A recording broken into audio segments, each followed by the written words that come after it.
Google, stop playing the music. All right. Hey, everybody. This is Chuck with Electric Scooter Guide, and you are watching our live electric scooter chat show number 7. Okay, we got everybody logged in. Thanks for watching today. So today we have behind us the 08X, which is the highest, well, we just finished testing it. It is now the highest performing solid tire scooter and maybe the highest performing scooter at its price range. So we're going to dig into the details in this show to find out how that scooter compares with all the other scooters in the actual $2,000 to $4,000 price range, this scooter being $1,500. So that is coming up. Also, we're answering your questions live today. So unlike other shows where we kept all the questions to the end, today we're actually going to try to answer them when they come in. I'm going to try not to answer the spec questions because you can go to the comparison charts and everybody can kind of look that up, and links are posted in the video description.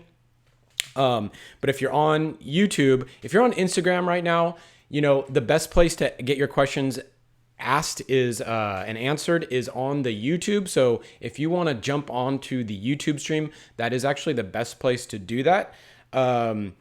We are simulcasting, so it's on YouTube, on Instagram right now. So make sure to hit the subscribe button on YouTube. If you're on Instagram, follow us, hit us up with some stars.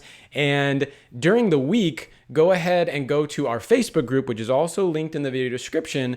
And that's the best place to ask your scooter buying questions during the week. So as Electric Scooter Guide, our mission is to simplify the electric scooter industry with unbiased reviews, buying guides, all that kind of stuff. Electric scooters is a new industry. It's pretty unregulated. It's pretty hard to find out the real deal about electric scooters, which ones are good, which ones are not good. There's a lot of technology that's just being kind of thrown out there, and a lot of companies that are just kind of getting the first scooter that they can find from China, and those scooters are typically not the best ones.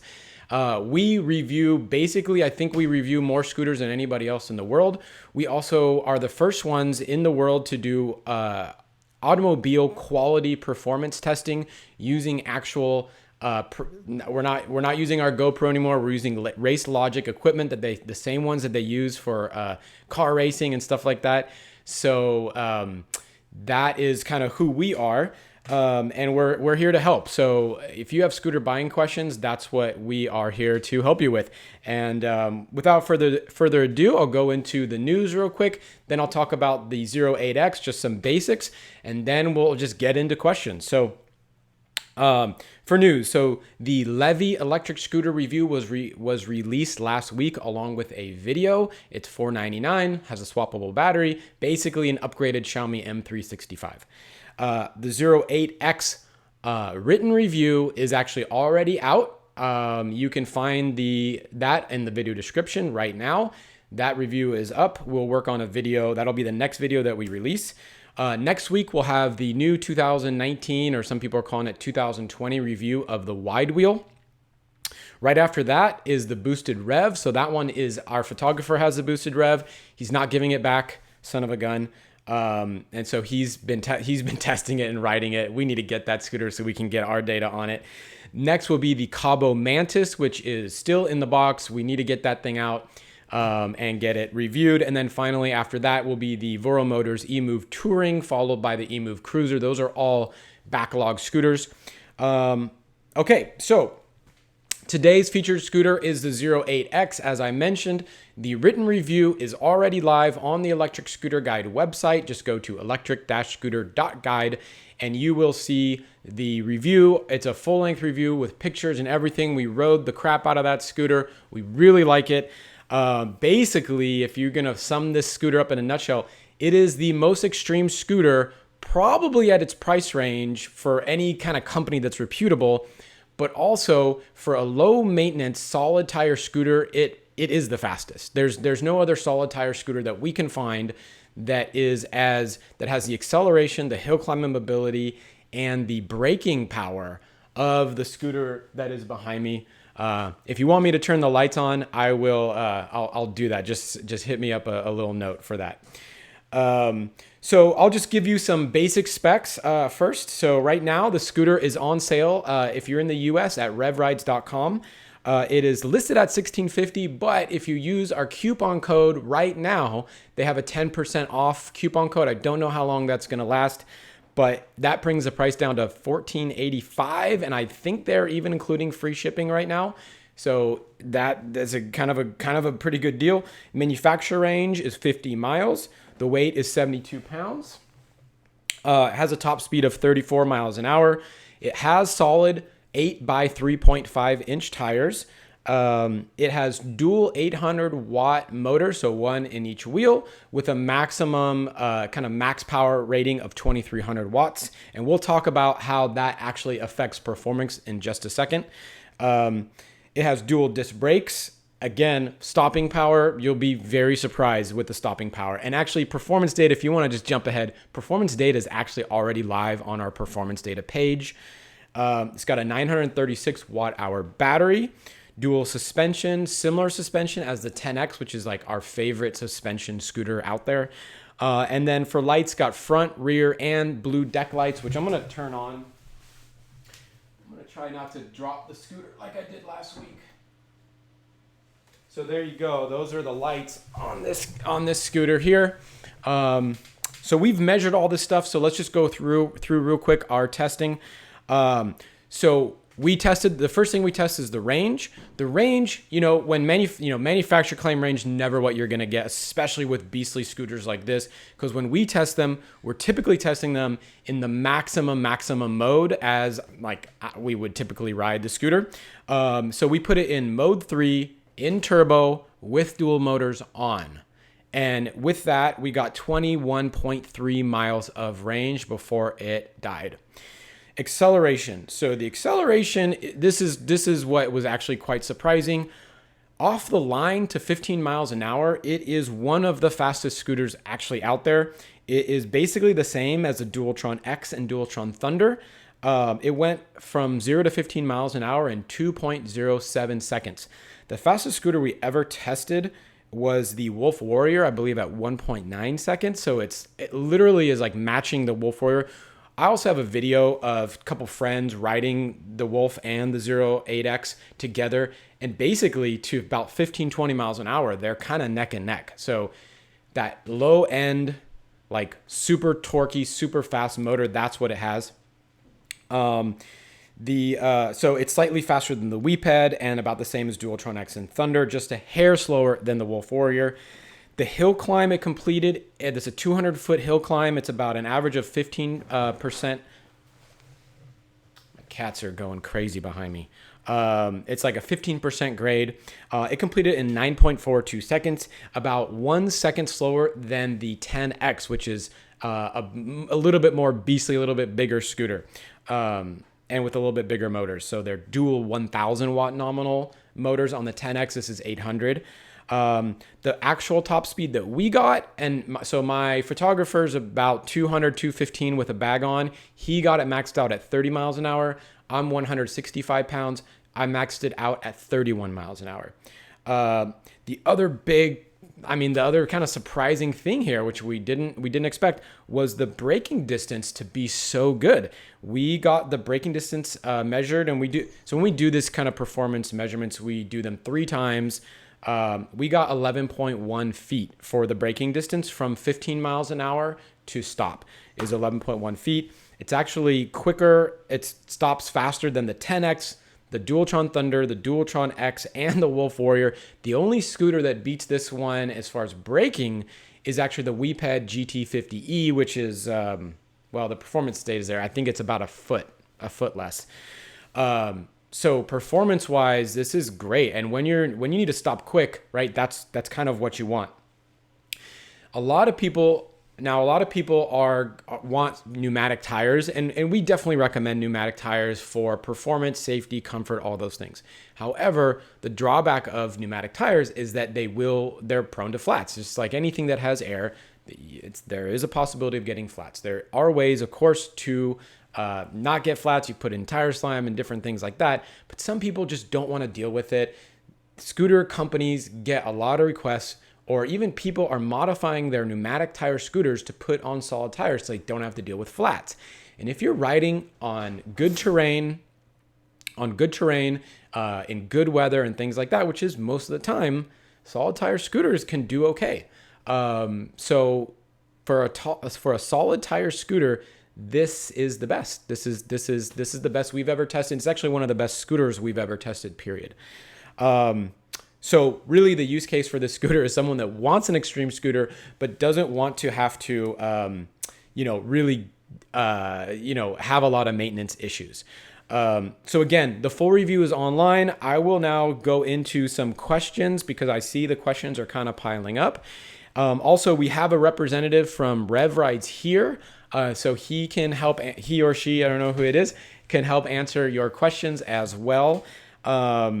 So let's see here. I'm just going to kind of start going through some of these questions. This is all through YouTube. If you're on Instagram, just shoot over to YouTube because I can't see the questions. It's on my phone up there. So first question, SK Racing, are electric scooters worth it for leisure? Yeah, I mean, so I would say so. I think some people would say they're better for leisure. There's a lot of companies out there that are doing scooter tours, right? You know, for leisure, you're not worried about like zipping through traffic, which makes the leisure use case inherently safer because you can kind of take it slower. And actually, I think one of the biggest kind of like things about electric scooters is that you actually get to see your city or see your surroundings. When you're in a car, you're basically kind of encapsulated and you don't really get to like interact and see and feel part of your environment.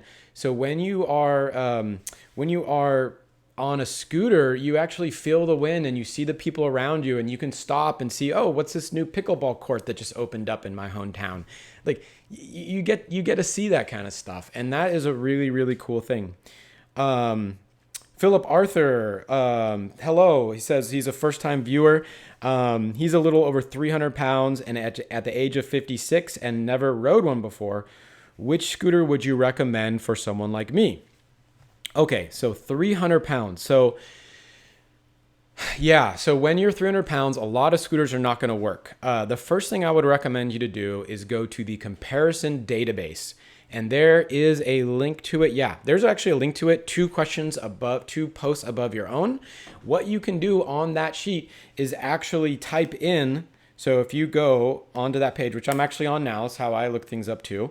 For max weight, you can put in 300. So go to show all data and then go to max weight 300. And actually you'll see there are a fair number. It looks like there's about 12 or 15 scooters here that can handle 300 pounds or more. Now, if you're 300 pounds and you actually want to like get going to 15 miles an hour, you got to have a little bit faster motor. I would probably recommend something 500 or 600 watts single motor, or just go to a dual motor scooter like the 8X here.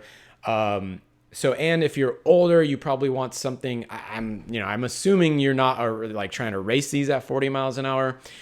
So a good kind of like middle range scooter that kind of does a good job with that. Let me just go through the list here. So starting in kind of alphabetical order, the Emove Cruiser is actually maybe my top choice for that. It is rated at 352 pounds. You shouldn't do this, but I've had 2 people on the scooter at the same time that weigh over 352 in total. And it still does fine. It's going to go up the hill slightly slower than the specs that we list here, but it is like a super tank, and we've never broken that scooter, which is kind of a feat because we basically we don't break every scooter, but we try. Then you've got super high in price. You got the Cabo Wolf Warrior, which is dual motor.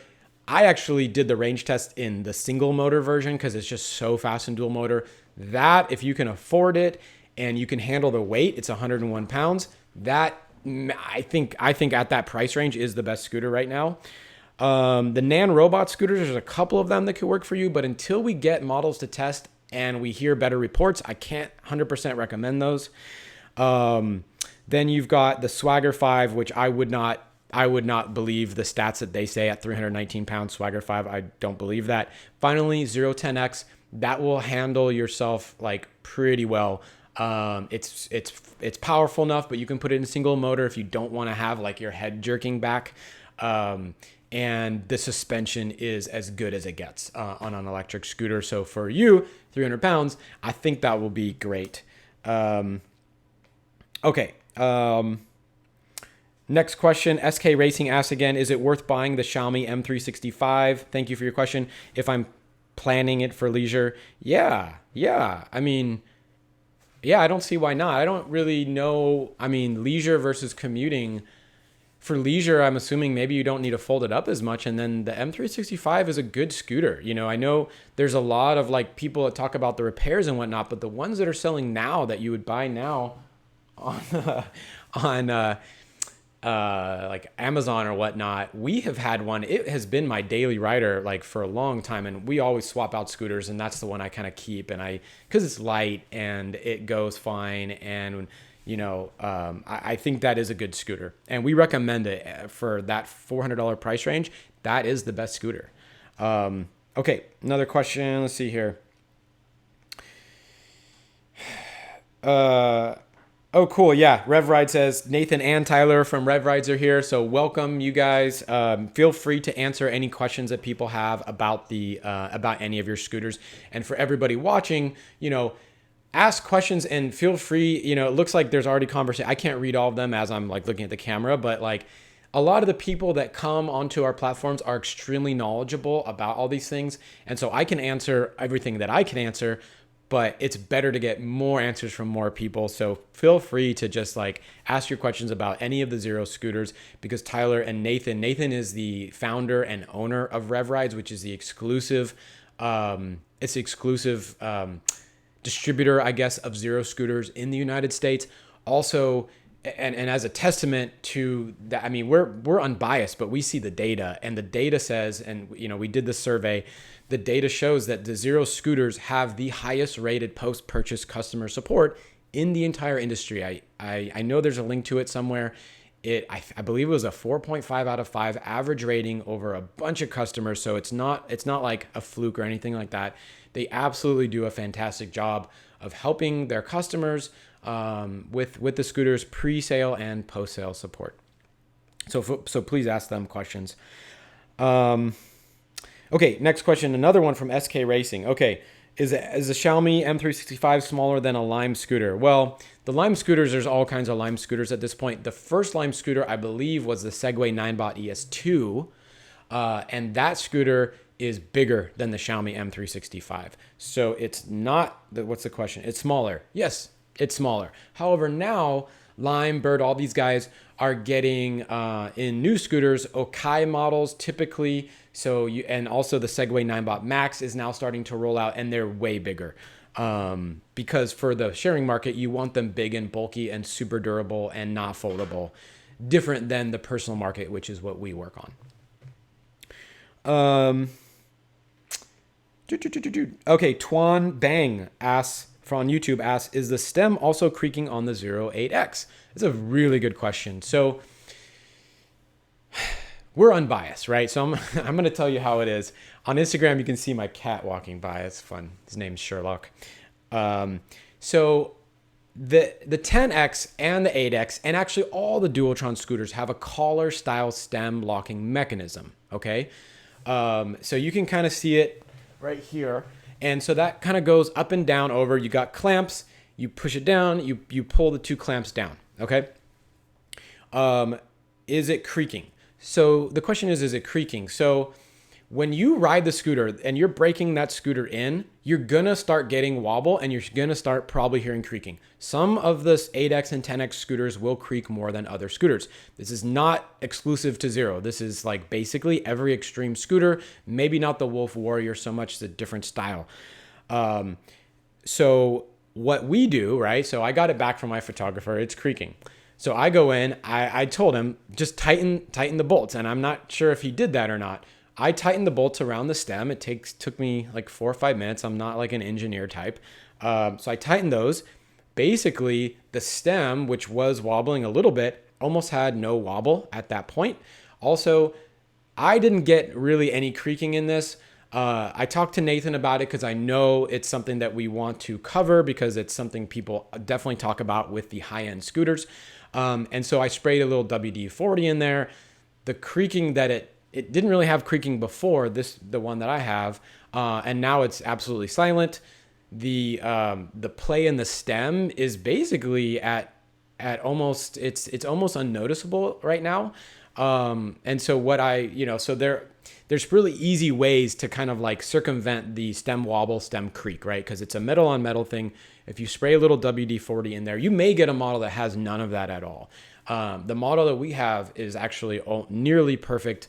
Anyway, so hope that answers your question. Cool. Yeah, and Rev Rides, of course, answered it too. Okay. Crazy V Long. Yeah, cool. Rev Rides answering some of these questions about for speed, what helmet we recommend, and I'll just reiterate what Rev Ride said, and that is when you're going really, I mean, you can be safe at any speed, but helmets kind of go in these classes. Starts with bicycle helmets, right? Which are like the least, I don't know what you call it, most safe, I guess. I mean, they're still safe, but when you're going faster and faster, right, then you would upgrade to a ski or snowboard helmet. That's typically what I wear. When you are then going faster, then you're looking at mountain bike helmet. Then one step above that is motorcycle helmet. So if you're riding something fast, if you're a risk taker, go get yourself the full face helmet, and you know who you are if you're a risk taker, right? You're the person that's pushing the limit. You like feeling the adrenaline. We love you, and we definitely, there's a lot of us out there, okay? Where it's a new industry, a lot of risk takers right now. Do yourself a favor and wear the full face helmet if you're that type of person. Even at 25 miles an hour, if you're cruising around, you're doing crazy stuff and jumping and doing wheelies, yeah, wear your first full face helmet. Okay. All right. Sorry. Let me I gotta scroll up here. Okay.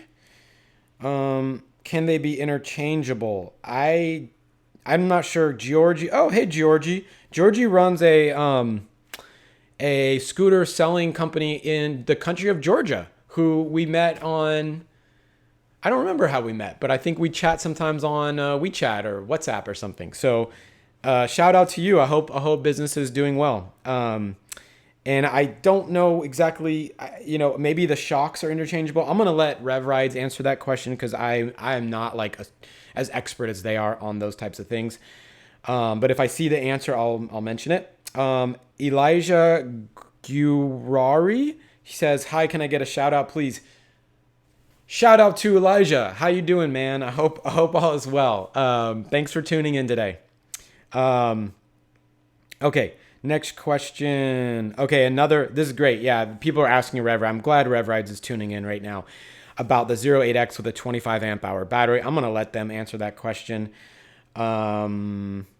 Rev Rides tells Georgie that they are not interchangeable due to the geometry of the swing arms. So that must have been about the suspension. Suspension on the 8X, not interchangeable.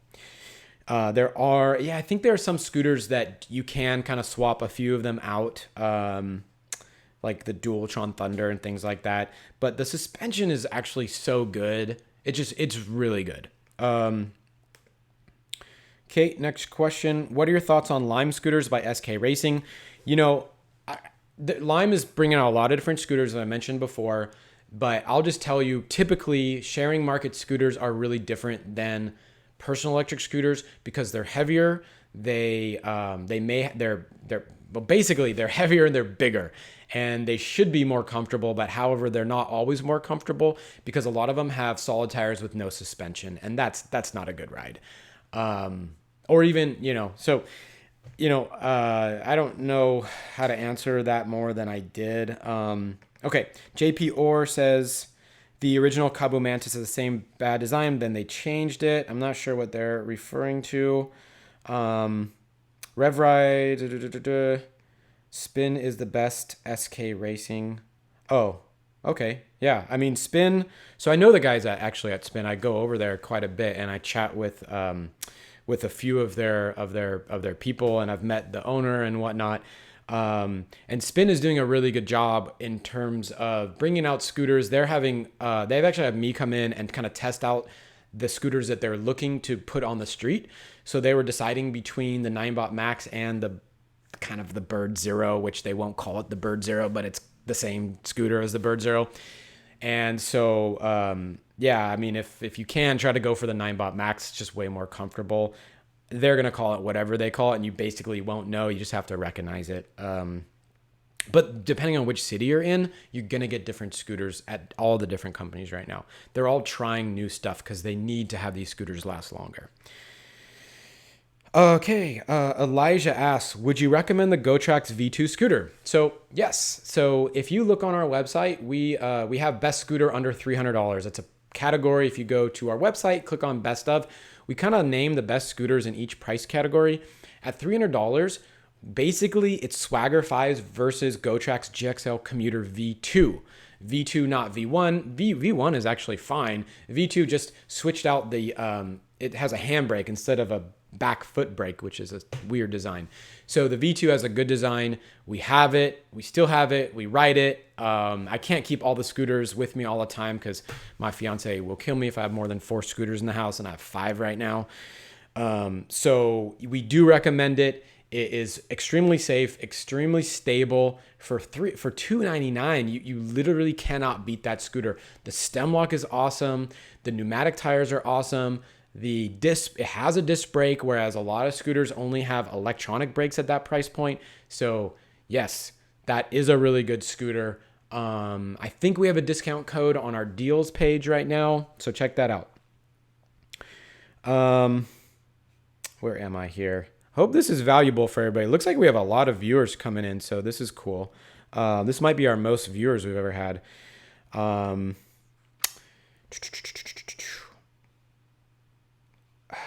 SK Racing, you're like obsessed with Lime scooters. Lime scooters, there's multiple Lime scooters. You gotta say a specific scooter if you want to ask the question if the Xiaomi M365 is better than a Lime scooter. For the Bird scooters had the Xiaomi M365, right? That originally, and it is a good scooter. If you are having an electric scooter, you probably want portability, and so for portability, the Xiaomi is going to be better than basically any Lime scooter because those scooters are just so heavy and so big that for a lot of people, they don't want to carry them. Now, if you're into extreme scooters and performance scooters where you're not going on public transportation and you're not carrying upstairs like I am, then you can go with a larger scooter, and then we can have the conversation about the Lime scooters. Henry B asks, hey Chuck, do you recommend, and hi Henry, do you recommend installing rearview mirrors on your e-scooter? If so, just 1 or 2. That's a good question. I've never been asked that question before. I think it depends how fast you ride, honestly. So when you're riding, right, you want to see if like someone's coming up behind you, right? That's typically the reason why you have a rear view mirror. And those can be mounted like on the helmet kind of thing, or it can be mounted on your handlebars and you can kind of see out the side. If it's on your handlebars, then make sure that if you have folding handlebars, that the folding handlebars can still fold if you use that feature with the side view mirror. Otherwise, look at the other one. Obviously, I would never say that like that would hurt, right? There's really no downside to having that. But the use case for it with scooters is a little different than bikes, right? For bicycles, when you're going up, the 4% hill, like I was coming up today in Berkeley, coming back from Whole Foods, I'm flying up that hill at 20, 25 miles an hour. There's no bicycle that's going more than 8 miles an hour, and I'm flying past all of them. So I don't really worry about somebody coming up behind me and whatnot, right? If you're riding your scooter at the legal limit of 15 miles an hour, which you should be, there are some bikes that will potentially go faster than you. And in that case, it would be probably helpful to have the kind of rear view mirror. For cars, right? For cars, they typically, if a car's going to cut you off, you're going to see them. They're not, I don't think the use case is really there for cars. I hope that helps answer your question. SK Racing asks, how good is the Gyrocopter electric scooter? I don't know anything about the Gyrocopter electric scooter. for that question, go onto our Facebook group and just post your question there, and the whole community will try to answer the question. I will also look up, or our team will look up that scooter and see what we can find out. Elijah asks, what has the least maintenance between the Xiaomi Mi and the GoTrax V2? I would say it's about the same. They both have pneumatic tires. None of them are tubeless, so they're both gonna get flats at some point. As much as we've ridden all these scooters, we've taken the GoTrax on a road trip through the whole West Coast, we never got a flat. I've never got a flat on either of those scooters the whole time I've owned them, but if you ride them all the time, you will get a flat. Just put in tire slime as a preventative measure, or even after you get flats, which is when I get flats, I'm just lazy and I don't put the slime in there. So after I get the flat, I just put the slime in later. I pump up the tire back up and I spin it for a minute or so. I'm on my way. I've never had to change out a tire. And then on the Xiaomi, we have had one time where the brake cable actually came loose off the disc brake. The electronic braking still works. So actually I did the whole range test without a disc brake, so basically it was like a Segway ES2 at that point, without the foot brake, I guess. But, that was actually pretty easy to fix. In fact, I was over at Spin and I forget the guy's name, but anyway, one of the guys at Spin just ended up fixing it for me, and it was an easy fix. I'm personally not mechanical at all. And so he just like re-clamped in the back thing, the brake wire to the disc brake. Other than that, there's been zero issues that I've had with either of those scooters. So I would say overall, probably about the same. You're going to get slightly better support from GoTrax if you do have an issue, because Xiaomi is like such a huge company and people don't have great success with that kind of thing. However, if you buy the Xiaomi, we have a link to our Amazon Prime Xiaomi page. In the first 30 days, you can actually return it for any reason. So, if something happens, then, boom. Chunk. My name's not Chunk, Georgie. It's Chuck. Anyway. Hey, you're welcome. Yeah. I know you're real interested in bringing scooters to Georgia. We're here to help. We're here to help the industry, in whatever way we can. And the way that we found to do that is through doing reviews, but also it's nice to be able to connect you to different, companies out there. And I think we've introduced you to, maybe it was Falcon PEV potentially. I'm not sure, but we think that basically we're doing this because we think that electric scooters are a great way to help the planet, to help people in cities. I know that they have their problems right now, but those are getting worked out, and we're trying to shine light on why you need to wear a helmet and things like that. We're also trying, as we gain a little bit of status in the industry, we are starting to put pressure on companies so that in their advertising, that their models are wearing helmets, right? So, anything we can do to help and connect people. And Georgie is one of those people that I remember we talked many months ago. Okay, sorry. So Elijah asks, sorry, what is your website? Our website, it's in the video description, but I'll just say it. It's electric-scooter.guide is the website. I know it's hard to remember. At some point, we probably need to change that. It's probably a bad move to have that name. Okay, next question from Chrissy. Is it better to get a dual motor 600 watt by 2 or a single motor with 1200 watts? That's a good question. I don't know any dual 600 watt motors. I think the wide wheel might be dual 500 watts. This one behind me is at dual 800 watts. I'm trying to think if I can compare any scooters with dual versus single that would be equivalent for me to really know. I don't know. I would say that if you're going to have an issue with a motor, right, if something happens, right, you still have that second one to kind of rely on. Also with dual motor scooters, you have the added benefit of turning one off. So almost every dual motor scooter, you can go to like eco mode, or like on the Dualtrons or the Zero scooters, you get to do single dual motor, right? And so by doing that, right, so sometimes you don't want to ride with both motors. So the Wolf Warrior, I didn't ride that for the range test in dual motor because single motor was so fast. For the 8X, right, dual motor is actually kind of perfect. The single motor I think is a little bit underpowered, so I keep it in dual motor all the time. Your riding may different. If I'm like around a bunch of bikes and cars, I'm gonna put this in single motor because I don't want super torquey fast acceleration, because I kind of want to flow with the traffic, and I can still pass them when I want. But if I'm like screaming out at 2.07 seconds, 0 to 60, 0 to 15, it's like, I don't want to like knock into the, the bicycle in front of me or whatnot. So I think it is, if I were to power aside, right? If I was just to say like, what are the features of having a dual motor versus single, there's way more you can do and way more customizability with a dual motor scooter over a single motor scooter, even with the same total power. Hope that helps to answer your question.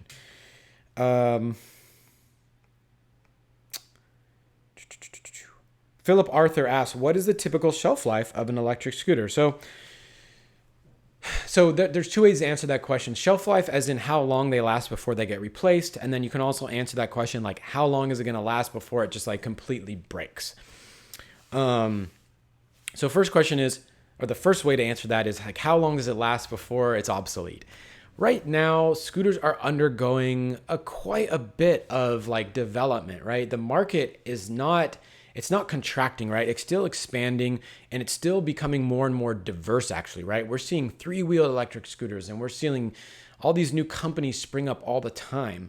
And so like typically in any technology, right, you have explosion and diversification and more models coming out and more companies and all this stuff, right? Once you cross the barrier to like kind of like mass adoption, right? Then you start seeing, we kind of know what works, and then companies buy each other, and you have contraction of, or consolidation is actually the better word. We're not seeing that in the personal market. With the sharing market, we are seeing that. I think who just bought, I don't keep track, but one of the companies just bought the other company. So that's happening, but that's because in the sharing market, there's not a lot of differentiation and advantages that one company has over the other. It's like, does a scooter go? Is it broken? There's just not a lot there. For the personal market, there is a ton of differentiation. There's different weights and use cases and all this stuff. And so I would expect, and what we've already seen, is that we are still expanding in the personal market, whereas the sharing market is already contracting. It is grown fast. It's like it's the fastest technology to a billion, or what is it? I'm gonna say this wrong. 100 million users worldwide. Micromobility is the fastest technology ever to that level. It's also the fastest companies to $1 billion valuation, which is Bird, and then I think Lime. They might both be number 1 and number 2 fastest companies to $1 billion valuation. So that market, that sharing market, is like extremely fast. The personal market is kind of like a byproduct of that, may end up being as big or bigger, but we're still expanding. I don't know how I got off track onto this, what I'm talking about. So you are going to see new scooters coming all the time. That's all I was trying to say. So the shelf life,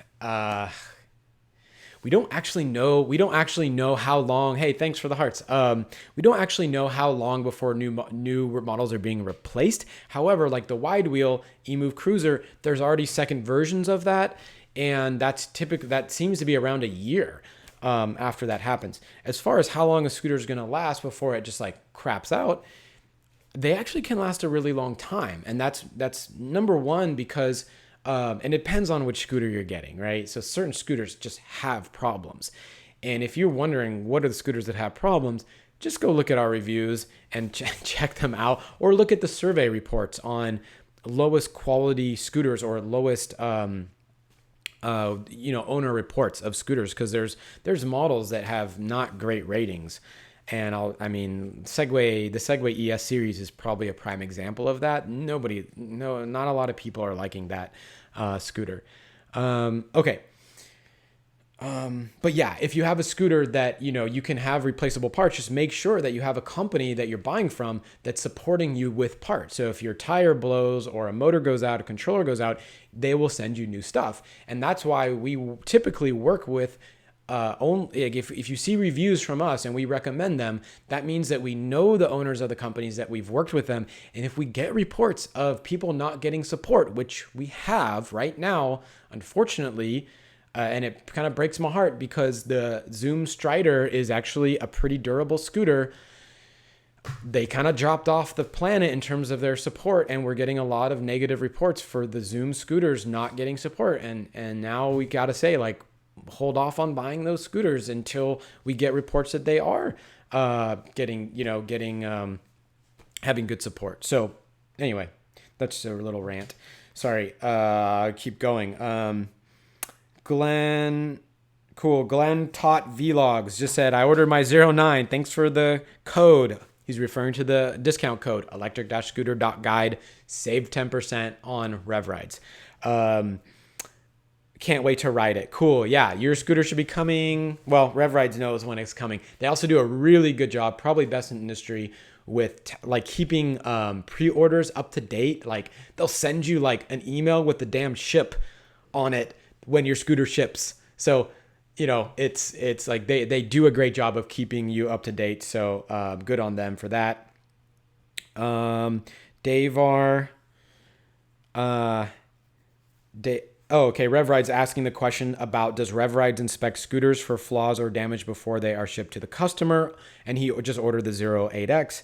And Rev Rides is now answering, saying to Davar, every scooter is inspected at our shop in Vancouver, Washington before shipping to the customer. So that is actually kind of unique for Rev Rides. I'll just kind of add my 2 cents. And I'm not like a Rev Rides fanboy. They didn't pay me to make this review. We do have an affiliate relationship with them, but we have an affiliate relationship with everybody, including scooters that we don't recommend. So, we're as unbiased as we can be while still doing this for you. Rev Rides is one of the few that actually opens the box and looks at the scooter and makes sure that it's really good. And I think I may be wrong, but I think they even set some settings for you, like metric to imperial, taking off cruise control, things like that shouldn't be there. I think they're one of the few that do that type of work, which adds a lot of cost to them, but it's very helpful. Cal, I'm crazy. Cal Vizyong asks, when you did the hill climb review, did you use the dual? So for the 8X and for every scooter, when we do all these performance tests, we always use the most maxed out mode. The one time that I didn't use the most maxed out mode was only on a range test, and that was only on the Wolf Warrior, and only because you don't need it. So yes, for the 8X, we absolutely, right? We want to see how fast these suckers can go.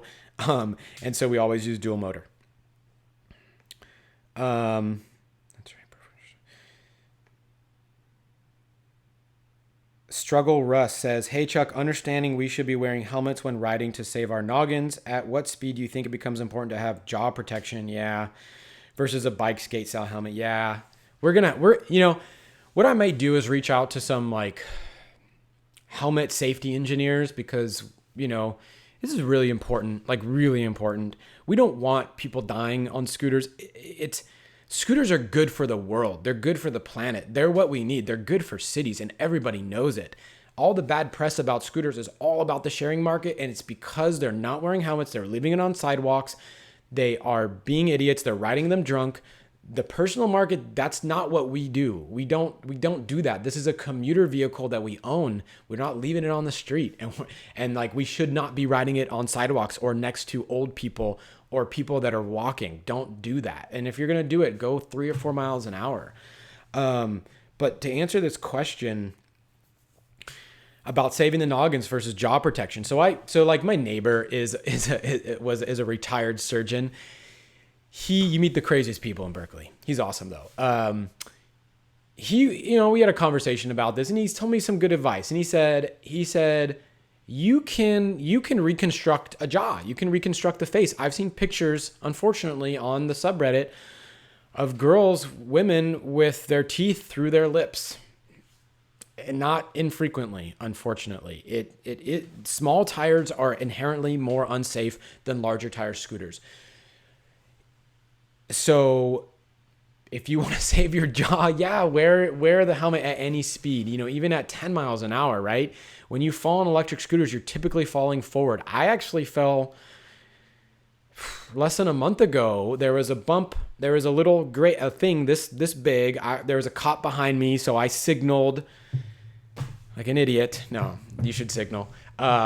And I totally missed I usually just pop the front handlebars up to kind of go over that. And I was on a scooter with 8.5-inch front pneumatic tire, right? So a safe tire, but it was probably good 2 inches high, and it was, bad roads or whatever. I hit it was a driveway up ramp, and I went over the top. And that's what we do, right? We go over the top because you either get the wobbles or you hit something that you don't know is there. And I knew this was there. I just was distracted.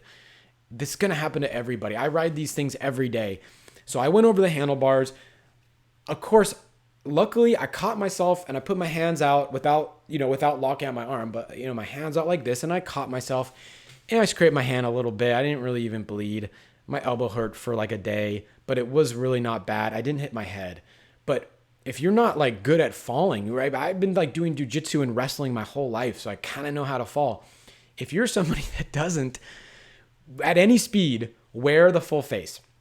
If you're going more than 15 miles an hour on a regular basis, I'm always going to say better safe than sorry, right? Because I am pro safety, right? Because I see everything. We manage so many platforms. We see all the stuff, right? I'm always going to say be as safe as possible. Do I wear full face gear when I'm riding? Most scooters, no, right? I wear a ski helmet. I wear my snowboarding helmet. And when I'm going at higher speeds, I do wear full face, right? If I'm testing out a scooter that goes past like 20 miles an hour, I absolutely am wearing full face gear most of the time. And I should all the time, actually. But I'm still young and dumb, so don't be young and dumb. Okay. Okay. Elijah says, just order my GoTrax V2. Thank you. You're very welcome. Yeah. Hope you enjoy the scooter. Joey Robinson says, okay, you're answering someone else's question. That's great. Really appreciate the conversation that's going on here about, he's just saying, Joey's saying that a dual 650 watt motor would be a Dualtron Spider, but the price point is not comparable to a 08X, the 8X obviously being more affordable. And also, yeah, the 08X being dual 800, so a little bit more even power. Although the Spider may have someone's gonna correct me, but I feel that the max power may be actually the same or even faster on the Spider. Good, yeah. So Glenn T asked Rev Rides about delivery. Let's just let that conversation be. Elijah says, Chuck, what I do not like about the Xiaomi scooter that I have is that it has no security. Okay, good point. There is just a button to turn it on and off, which any stranger can use to steal. So, just bike lock. Yeah, so, okay. So, yeah, that's a really good point. As time goes on, the need for electric scooters to be locked up increases. So we're going to do some videos on how to lock your scooter up. I am now dealing with that a lot because at first, when there's no electric scooters, I could take them in anywhere. I still do. For small scooters, I still take them into restaurants, put it under my seat. Even nice restaurants, I put it under my seat. I went to Chez Panisse the other day, put it under my seat. They have no problem. But as the industry expands and there's more micromobility devices, we can't all be bringing them and putting them under our seat because the restaurants won't like that. Hopefully there'll be more locking places for people to lock stuff up. So most every scooter you can figure out either putting a U-lock above the front wheel, right? Because if, that would probably secure it because that U-lock probably won't go over the front wheel or the handlebars, but make sure. I have a lock that Fluid Free Rides gave us. That's like a chain style. Now it's a link style lock. It's got these links that are that long and they kind of unfold. I actually could grab it if anybody wants over there. It's like $50. And I put that, there's always something to put it through, and then I can lock that up to a bike lock. So far, all the scooters that I have can be locked up in some way. I would definitely recommend that. Now, there are scooters with keys. So the 08X actually has a key that you can take out. So today, this morning, I went to Whole Foods to get coffee because we ran out, and my mom stayed over last night. She wanted a coffee, and I love making coffee for my mom. So I went to Whole Foods at 7 a.m. and they were closed. So I went to the coffee shop. They had a bag of coffee open, and I ended up just wheeling it in there and putting it by the side, right? And that's okay. At some point, that's not going to be okay, and then you need to lock it. So having lockability is probably really important. I don't recommend leaving your scooter out, even with a key lock, or like some of the Dualtrons have a fingerprint lock now. Somebody that wants to steal it, it can just throw it in the back of a truck, right? Like you're not, like, unless you lock it down to something, if it's outside, it can still get stolen. So don't, you should still lock it. And after you have an electric scooter for a little bit, you'll understand which places you can go in and not go in. Even at like Safeway, if I go into Safeway and have a smaller scooter, like a E2 style scooter, I can actually put it in the shopping cart and it doesn't stick out, and that's fine. Okay. Does the 08X, so Georgie is asking if the 08X has an IP certificate, or is there any info on water resistance levels? I think RevRides is answering that. They should be. Well, I've talked to RevRides about this before, and I've talked to most of the scooter manufacturers. Most scooters are unofficially IP54 rated. There's one, and unofficially means if you get it drenched, you are not going to get it covered under warranty. That's what unofficially probably means. I've ridden in the rain a lot. I would say that I've never had an issue in light rain, and IP54, you shouldn't have an issue. There is one scooter that's IP67 except for the throttle, and that is the newer Emove Cruiser that you can get at Voro Motors. We have a 7% off discount code on that if you want it. It's a fantastic scooter. It's like a Speedway 4, but upgraded. Now it has hydraulics and whatever. Anyway, we don't need to get into that. But everything but the display is rated at IP67, which is really good. IP54 is like light rain, stuff like that. One other thing to mention, and that is like if you're on a solid tire scooter, right, don't go out in the rain. And if you are, don't take your turn sharply. So I know you're asking for this scooter, right? Solid tire scooters, I love them for good weather. But in inclement weather, like when it rains, I don't recommend riding this scooter. I just don't. I mean, it's a great scooter, but if you're in the rain and you're on a turn, or if you're on some kind of like metal grate or like a rubber, we have these like rubber, they're not rubber, they're just hard plastic actually, in between, where the sidewalk meets right at the corner, and they're for like blind people, I think, because they have bumps on them. Solid tire scooters are gonna slip on those things. And if you're riding in good weather, you're not going to have a problem. Just don't take a sharp turn over it. But if you're in the rain, I don't recommend riding a solid tire scooter in the rain. If you go to our website, you can actually, if you go to the comparison chart, you can search for pneumatic versus solid tires. Okay. And if one tire is pneumatic, we are listing it as pneumatic. So you should double check. Like the 08X is a pneumatic front, solid rear. The 9 and the 10 and the 10X, right, are all dual pneumatic.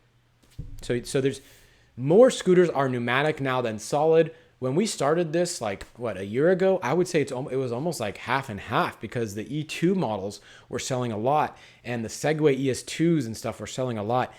I'm happy to announce that it's not that way. Now we have a lot more diversity, and there's probably more pneumatic tire scooters than solid tire scooters.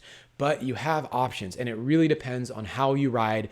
And like if you're living in like maybe Seattle, right, where it may rain half the year, right, you may want to go for a 09, a 010, a 010X that has pneumatic tires, or even an 8X. Just be a little careful, because that back tire can kind of slide around a little bit in the rain. Anyway. Okay, so Joey Robinson says the picture on Reddit led me to buy, and I think we got about 5 minutes left because I don't want to go too much over an hour, but this is actually, it looks like this format works. We changed the format today to answering questions as we go, and I'm actually keeping up pretty good with the questions, which is awesome. So I hope you like this. If you like this, give us a thumbs up, because like we're trying to figure out what works in this industry and as like a business owner and all this kind of stuff. So if you appreciate what we're doing right now, just give us a thumbs up and subscribe to the channel, send it to your friends, whatever. We're trying to do the best we can. We are leaps and bounds ahead of any other review site. Half of them, unfortunately, still content from people like us and from people like Alien Rides and whatnot. Some of them are legit. Nobody's doing performance testing. Nobody's doing braking testing. And so please support us in doing this, because it is not, we haven't taken a paycheck yet as far as like, to our bank accounts. So like support us and ask us questions, and we will support you in all of your questions and trying to help this industry to grow, because we do think it's a good thing for the world. Wow, that was a pitch. Sorry, I just got sidetracked. I get sidetracked a lot. Joey Robinson says, the picture on Reddit led me to buy a full face Shoei helmet. Chuck, LOL. Good job, Joey. I'm happy for you. I'm glad you posted that, because that is really, really important. Let's not have any more, London had, unfortunately, an electric scooter accident, and let's not have any more of those. Jeff Johnson says, hey Chuck, great stuff you're doing. Any 8 LG batteries, the best out there at this point? 8, I think R. Yeah, probably that means R. Okay. Thank you, Jeff. Appreciate the nice comments. So LG, Panasonic versus like Sync Power, right? So I know from talking to the manufacturers that at this point, no scooters really coming back or having issues with the battery, right? If you're going to have issues with scooters, they're going to be for something else. Some people have said that like LG battery will retain their top rating longer, right? So after 500 or 1,000 charges, like, are they rated better? We need to figure that out. I know that they cost more, and it is a selling point. And so maybe I'll get, Coreshell is a startup that is working with Department of Energy here in, they have a grant, I think, from them. They're basically as, kind of the high level, and I'm friendly with those guys because they are developing a battery that's 25% smaller with the same output. Maybe if that's something that we want, we can have them on. I'm not qualified to answer that question, because I would want to make sure that I know what I'm saying first. I would be like, oh yeah, LG's better. That's what everybody says, right? And if nobody actually knows, then I can say that. But if you're going to say this kind of stuff on YouTube, Reddit, or whatever, and you don't know what you're talking about, you're going to get called out. I don't know like the cell technology of batteries enough to answer that question, why Sync Power may not be as good as LG. If somebody knows, like, throw that comment in. Okay. So sorry, I can't answer that. Davar is saying, does Zero supply a port identification list or catalog for ordering replacement parts if needed? Yeah, so RevRides probably did answer that. They do have parts on their website that you can order extra parts, and they're extremely helpful for that. I can't stress it enough how important it is to buy a scooter from a reputable company. And of all the companies, Zero, so that's Falcon PEV.SG. So Falcon, the kind of original and brand owner of Zero, plus RevRides, plus they're probably more now, more Zero distributors. They do have the best, and this is not us saying it, this is the survey saying it. They do have the best post-purchase customer support. And there's many companies that do. So yes, you can get replacement parts. They will absolutely help you. They also have a 6-month warranty, which is about industry average. There's a few that do a year. There's a few that do 90 days. 6 months is fine. I mean, it's about average in the industry right now. As far as part identification list, RevRide should answer that question, and they're online right now. SCO NYC asks, I'm new to the scooter world. My question is, what's the difference between Zero and all the other companies with the exact same scooter but named differently? Yeah, good question. So SCO NYC. So Zero scooters, right? They're made in China, and the company that makes them okay, if you're watching on Instagram, which is basically nobody, everybody's on YouTube, you got 20 seconds left, so I'm just gonna let that go off. So the company that makes these scooters, right, is a different company that sells them in China, right? And those two companies are Chinese companies. They kind of will sell to whoever. It's a little unfair to Zero, to Victor at Falcon PEV, because he did the work. He built the brand. He did the development and the iteration process, because electric scooters have gone through some cycles of iteration and whatnot, and that's why they are so good. And now people are picking them up and selling them. Basically, there's not a lot of differences. I think the biggest difference is actually in the company itself. So number one, if you find the scooter on AliExpress, I don't want to tell you how many times we get emails from people on AliExpress that get no support. And unfortunately, even the best electric scooters, you're going to have some issues out of the box some of the time, right? It's new. It's not bicycles that have been around for 200 years and they're perfect, and a $100 bicycle will last you forever, right? Scooters are not that robust yet, right? Not to say that they're bad. It's just that, like, sometimes you're going to have a faulty this or a faulty that or whatever, and you need a company that's going to help you out. And so if you see a Zero scooter on AliExpress for a little bit cheaper, 15, 20% cheaper, it's tempting, right? Especially if you don't have a lot of money to spend. And I get it, right? So number one, when you have something happen with that scooter, when you contact that seller, 9 out of 10 times, you're not going to get a response. And what I recommend doing, contacting the seller like you have a problem, see what happens. See how long it takes for them to get back to you. We did an analysis of how long it takes electric scooter companies to respond to our anonymous email. Not Chuck It Electric Scooter Guide or whatever. It was someone else. I'm not going to say who it is because it was a different email, different domain. That list is, I'll link it. I'll link it up. But there's a list we have. It's a chart. And RevRides answered, I think it was like 4 hours they had for their response time, which was great, right? There's some companies that take literally a week, 140 plus hours it's taking some of these companies to get back to you. You need that, right? You can't buy this on AliExpress and expect, you know what you're going to do? You're going to message us, you're going to message RevRides. And so it's fine, but you're kind of passing the cost of the scooter along to the people that are actually doing a good job and checking the box before they're giving it to you, right? Like Zero does. AliExpress companies are not doing that. And a lot of the other companies are not doing that. I don't know specifically who does or who doesn't, but they're not all doing that.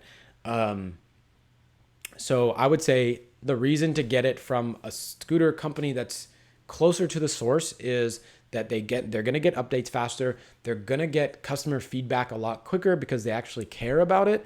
So when there's an issue with a Zero scooter, they have a quicker feedback loop with the manufacturer. And so when updates are made, because they're also buying the most quantity of these scooters, they get the shipments fastest, whereas you get older stock on the other ones. Anyway, just a couple reasons. But if you don't have the money, you don't have the money. But also people don't realize when you take off 10% from the RevRides website, which you can with our coupon code, you do get 10% off, which brings the cost down, and it's close to comparable with the cheapest like no support companies out there. Okay, I'm gonna try to finish up here. Let me see if there's any really good questions left.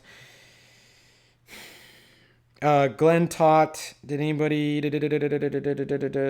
yeah, the whole, you charge a scooter to full and not full. I've heard more people say, don't worry about that. You can go ahead and charge it to full. The battery management systems will keep it at the perfect level, and newer technology doesn't have a problem with that. That is the most common response that I hear. Again, I am not an engineer in battery technology, but from the people that are, that is what I hear the most. And RevRides looks like they are saying the same thing.